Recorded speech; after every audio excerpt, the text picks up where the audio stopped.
Hi, I'm Ren Werner and I'm a Fifer with the 10th Regiment, and today we're going to be going over the kit of a typical drummer or Fifer that you would have seen on the morning of April 19th, 1775.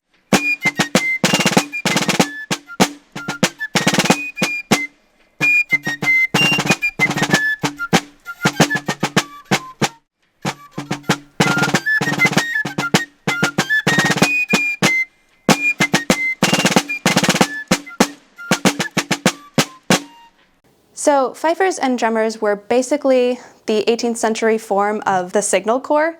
So the drummer would have different signals for very simple commands like left face or get water and wood, but would also beat reveille like the modern army does, and retreat at night to sort of tell you that the sun is down and the day is done, or tap two, where it was close all your taps and stop drinking and go to sleep. So they were very important, mostly in the camp, but also on the battlefield as well. So fifers were also part of the signal corps. They just didn't have quite as many specific beatings and signals as the drum did, but they are the melodic component. The fife is the grandfather of the piccolo, essentially, so it is very high pitched, so you can hear it from a long distance, so it's very useful, if not like the most elegant instrument on the planet. So before we get into the specifics of the uniform, I want to quickly cover the difference between music and drummers and fifers. So you'll often hear people refer to the drummers and fifers as musicians or music, but in the 18th century there was actually a difference between music and drummers and fifers. So drummers and fifers were, as I said before, the signal corps. But music was part of the band of music, which was not as regulated in the military, and it was much more a form of entertainment. They would have not had the same uniforms. The uniforms could be wildly different depending on how much money was given to them. They included instruments like oboes and bassoons, so much different than anything you would ever see on the battlefield. So specifically in the 10th Regiment of Foot, there's a very important detail on the regimental inspection return, which in very beautiful, exquisite 18th century language says that we had a, quote, very good band. So today we are going to be going over every single detail of the uniform, toes to hair. We will start with the shoes. These, it's just the typical 18th century shoe. Fun little detail is that they didn't have a difference between the right and the left shoe, and they had nice little buckles. And if you wanted to do something fun with the money that you got for having a job in the military, you could get fancier buckles if you wanted. But these are some pretty plain ones because I don't care too much about my buckles. So the base garment of a soldier was stockings. They're just essentially really long socks, and they would be knitted from wool. You can see mine got very dirty here from wearing them in the leather shoes so often. So over the shoes and stockings would go little gaiters. In modern times you might hear them called like spatter dashes. They essentially make your shoe into a kind of boot, so you don't get dirt inside of your shoe, and they protect your ankles. And we had both short, these ones are made out of linen, which they're then painted nowadays because we don't really use the exact proper 18th century materials because that would get very sticky and very messy. But we also had these tall ones made out of wool for the winter time. So they're very warm and very comfortable and go all the way up to the knees. So in order to keep the stockings from falling down, and when you have leggings, to keep them from falling down, you would have these little leather straps called garters. They have a buckle, and they just go really tightly right under the knee band of your breeches so that your stockings don't fall down.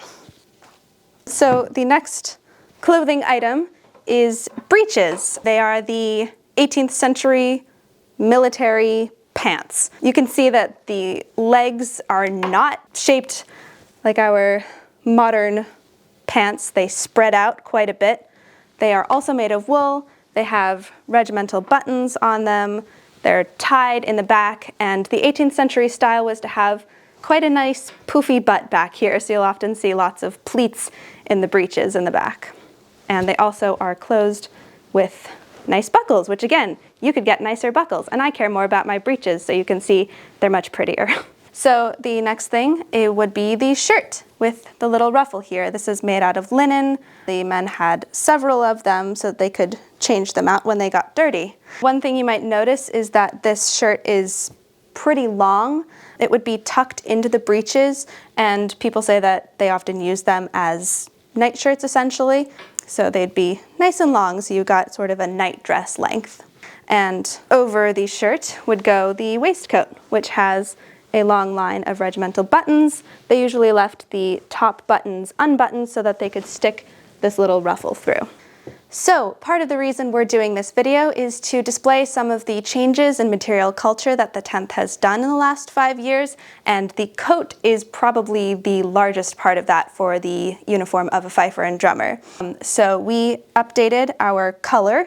That's the biggest change, is that instead of the sort of apricot that you might have seen 5 years ago, we have this bright yellow. And we know that they had the bright yellow because there's this wonderful book of lace and facings. There's the 10th right there where you can see beautiful bright yellow. So the next thing I'm going to talk about is the lacing. Lacing is this wool tape, and it was specific to regiments. So that's one of the ways that you can tell different regiments apart. One is by the buttons, ours say 10 for the 10th Regiment, and then the lacing pattern, again from that beautiful book of lace. Ours has a little blue stripe. So in the 18th century, in regiments, the drummers and fifers normally, as far as we know, actually had a different lacing pattern, but for the most part, we don't know what that is. Some regiments are lucky enough to actually have some extant pieces of lace to show them what the drummers and fifers' lace was like. We don't have that, so we just go with the standard soldier's lace. For the fifers and drummers, we have more lace than your typical private soldier will have. So we have lace going around the collar and lace going around the edging of the facings as well. And then one of the very distinct lacing patterns of a drummer or fifer is the chevrons, which are these little pointy triangles. When we were doing research for this coat, we saw a lot of variety in whether the triangles were pointing up or they were pointing down, but we saw more pointing up. There isn't a lot of artwork to go off of, but that was the general trend, which is the only thing you can rely on when you're doing research. And then we have these lovely little wings. So flank companies like the Grenadiers and the Light Infantry had these wings. Drummers and fifers did too. In this point in the war, they were very, very small and had sort of a crescent shape to them. And it sort of varied as to which direction the lace in the middle here was going, but we saw it commonly just two little pieces of lace going straight up and down. So that's what we decided to do. So one thing you'll notice here is that there is a laced pocket. There isn't actually a pocket here, it's just in the shape of a pocket, which was a common practice back then. And on the back, we have these 4 pieces of lace, which is really common. That's what everyone else in the regiment has. And we have no lace on the back because in this point in the era, we just don't see a lot of lacing in the back. And that again was a very big change from our last uniforms. So we just decided to take it all off because that's what we saw in the artwork. And then on the little turnbacks here, we'll see bombs. We decided to go with bombs as opposed to hearts, which you'll see on a private soldier, because there's this painting from Minorca from Lord Lennox's regiment that the fifer has little bombs, and it was common enough, so we decided to go with it because we had no evidence for either one. So you might be wondering why the coat is yellow in the first place. This was a way that you could tell a drummer and a fifer from a normal private soldier. This coat is yellow because the 10th Regiment has yellow facings, as you'll see when we get to look at other private soldiers. So we were just the reverse of that. So if you had a regiment with green facings, their drummers and fifers would have green coats. There were exceptions, however. If you were a royal regiment, which is the regiments they have blue facings, then your coat would stay red. All right, so the last piece is up here. It's the neck stock. It is made out of horsehair, usually with some sort of linen backing. It keeps your neck nice and straight, and it also has a little buckle in the back. So we are getting to the head. Drummers and fifers wore a bearskin cap, and on the front here, that's called the plate of the cap, and on this one there are drums and there are fifes to distinguish it from the grenadiers, which also had a bearskin cap. Theirs is just sans drum and fife, and some of them had a little drum on the back. We don't have that. We really don't know what the 10th had. On the back here is some red wool and wool braiding and rope here. Some people say that drummers and fifers caps were shorter than grenadier caps. We don't really know. There are some extant ones that are not shorter, so we decided to make it about the same height as the grenadier cap. So another update, which I unfortunately do not have to display in the moment, is that since the bearskin cap was much more the formal wear of the drummers and fifers for field use and other times, they would also have an unlaced cocked hat. So the regular battalion soldier has a cocked hat with some white tape on the top. It would be essentially like that, just without that white tape. So the last piece of headwear is the fatigue cap. This is another update that we've been doing recently. Previously, we had a style of fatigue cap that was from around the 1750s, maybe 7 Years' War era, and from what we can glean in the artwork, this is the style from the 1770s. You'll see that it's red and not yellow. We really don't know whether drummers and fifers would have had a different fatigue hat color. Just don't know, so I decided to make mine red. So these were used basically as an off-duty cap or for fatigue duty, although drummers and fifers might not really have been going out and chopping wood. Who knows? But they're basically the off-duty, more comfortable wear, and they are a lot more comfortable than the bearskin cap. So that covers the clothing. Now we'll go to the accoutrements, as they were called, the sword, your fife case, the canteen, the haversack, anything that would be going across your shoulders or your waist. So we're going to start with the sword. The sword in this period would be on a waist belt. Later in the period they would have slung it, but since our regiment portrays 1775, it's on a waist belt. There's a lovely little plate here that has an X for 10. This is based on an original, and this is also an update to the uniform because we recently started making them as reproductions of the original. So the sword of a drummer or fifer, according to the warrant of 1768, was short and had a curved blade. You'll see mine is not curved because I do not yet have the correct drummers and fifers sword, but we'll get there eventually. And it has just a plain brass hilt. So next we'll be moving on to my favorite part of the kit, which is the fife case.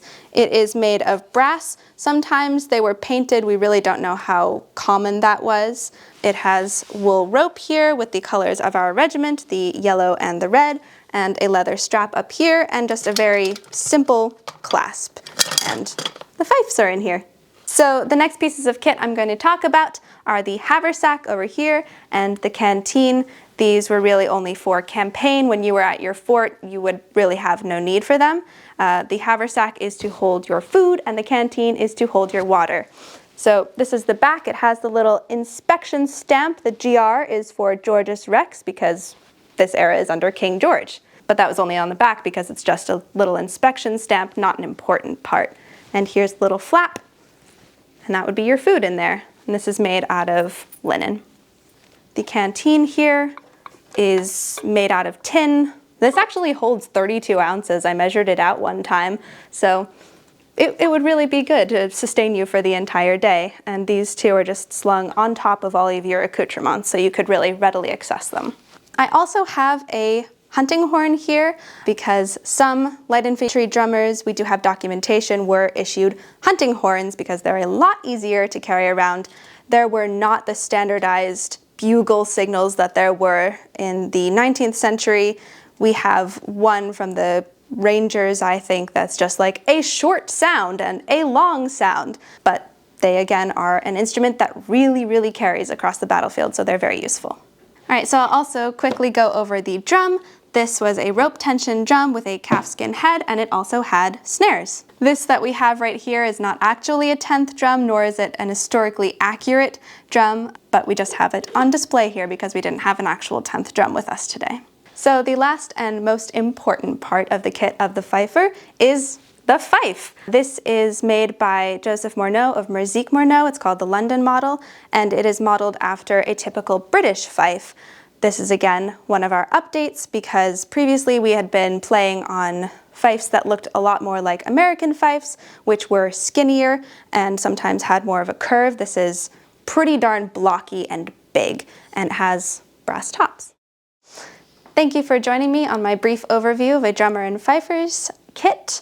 I hope you enjoyed this video and we hope to see you soon. Join us at an event.